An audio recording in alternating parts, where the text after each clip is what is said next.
Hello everyone, good morning to all of you. I Sonu Yadav from Standard Class 9A, and today I want to speak a story that named Faith Leads to Achievement. So let's start. The boy was born in a poor farmer's family. He was born blind.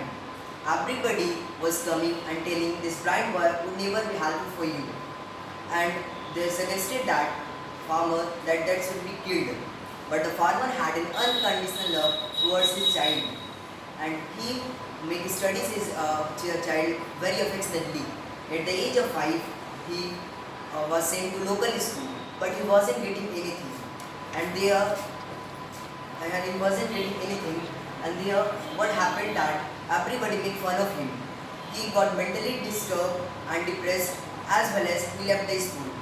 So his father sent him to farm where he could work. But the thing is that he could not work because he was blind. So he was interested in studies. So when his father realizes that he is interested in study, he sent to his son in the blind school where he could get education.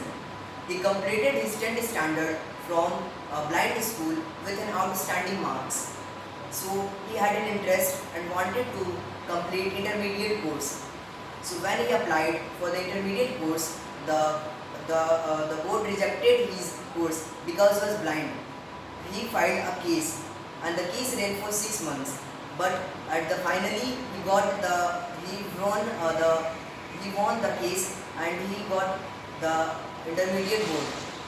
And later he wanted to do engineering from the IITs. He asked many people for the IITs, and he also applied for the IITs after one another, and once again he got rejected. They said that the blind people is not applicable there.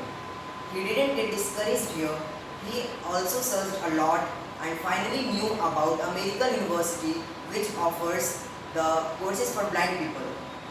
He applied for the university in USA, and he got 4 offers from world's top university. He pursued his higher education from MIT, one of the great university. He completed his higher education from USA, and when the time came, he got offered many jobs with great package. He rejected all of them and said, "My country is waiting for me."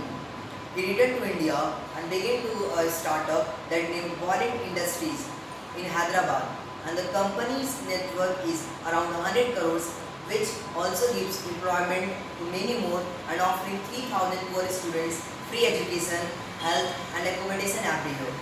He is none other than Bola Srikanth, who was born in Krishna district of Andhra Pradesh, and he is now 33 years old. Thank you.